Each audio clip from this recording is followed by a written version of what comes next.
Avez-vous déjà essayé la boulette de viande ou la saucisse végétale? Si oui, vous n'êtes pas les seuls et encore plusieurs consommateurs vont l'essayer cette année, car les protéines végétales ne connaissent pas la crise. Une nouvelle étude montre que la transition vers les protéines alternatives se généralise, tant chez les consommateurs que chez les géants de l'agroalimentaire. En juin, d'ailleurs, les investissements en capital dans les protéines végétales avaient déjà atteint 1,1 milliard de dollars. Je vais en discuter d'ailleurs avec Sofiane Belmiloud, qui est à Londres. Bonjour, M. Belmiloud.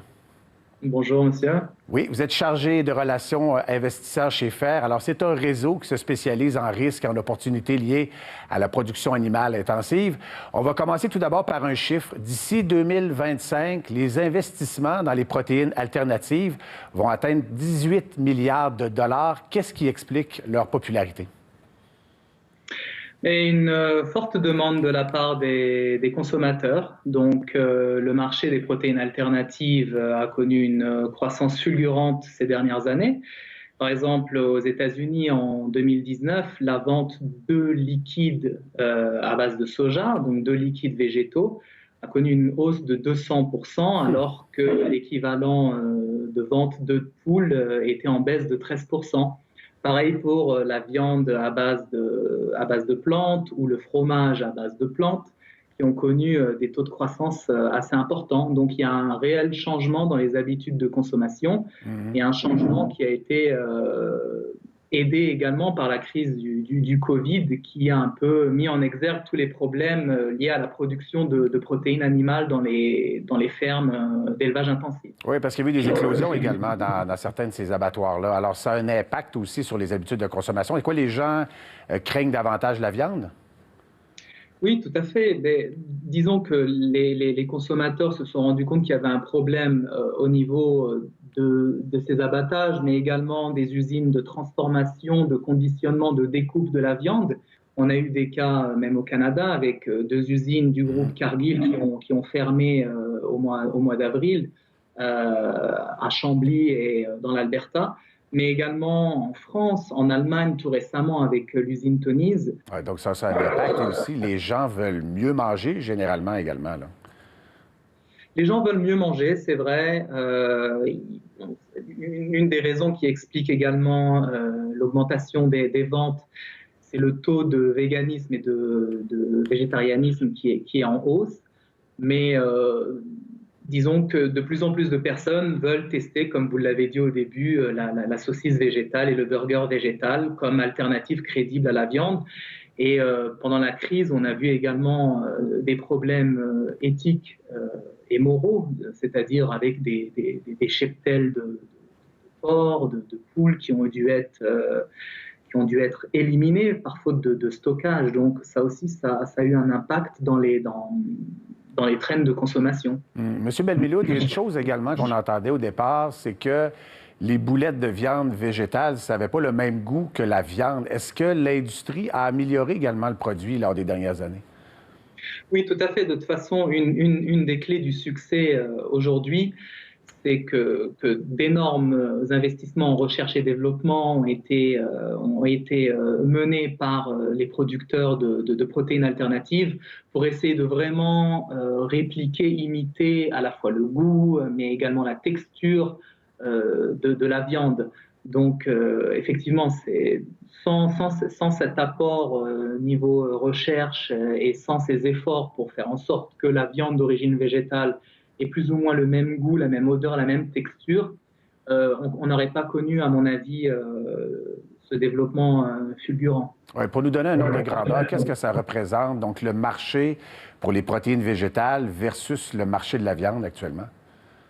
Le marché total de la viande aujourd'hui à l'échelle globale, c'est 1,5 trillion de dollars, donc 1500 milliards de dollars. Le marché de la viande alternative représente seulement 1% donc de toutes ces ventes, avec des prévisions de croissance de 3% d'ici 2025. Mais certaines études démontrent qu'on pourrait atteindre 40%, 60% pardon, d'ici 2040, surtout lorsqu'on aura des technologies de plus en plus évoluées avec le développement de viande cellulaire, etc. Donc ça reste quand même un marché de niche, mais un marché en énorme croissance. Comme je l'ai mentionné au début, la viande, le fromage végétal sont en pleine croissance. Donc une recherche de la banque UBS démontrait que c'est un marché qui devrait peser 85 milliards de dollars d'ici à 2030. Et le Conseil national de recherche du Canada l'estime à 11 milliards d'ici 2022, donc ce qui est plus ou moins en ligne avec les prévisions de 18 milliards d'ici 2025, plus ou moins. Donc un marché de niche, mais en forte croissance. Oui, c'est d'ailleurs pour ça que les géants de l'agroalimentaire se tournent de plus en plus vers cette tendance. Est-ce qu'on fait des actions concrètes du côté de ces géants de l'agroalimentaire? Oui, tout à fait. Donc, il y a deux raisons qui poussent ces géants de l'agroalimentaire à se tourner vers ces protéines alternatives.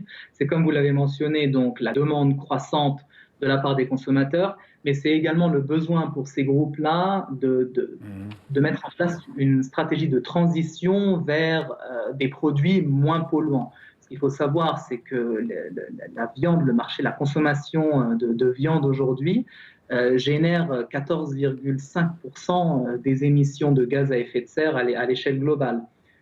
Donc, de plus en plus de producteurs, de groupes agroalimentaires, mais également des chaînes de supermarchés qui ont des plans d'ici 2050, par exemple pour Nestlé, d'arriver à ne plus émettre de gaz à effet de serre, ont décidé de se tourner, de diversifier leur portefeuille de protéines vers des protéines végétales.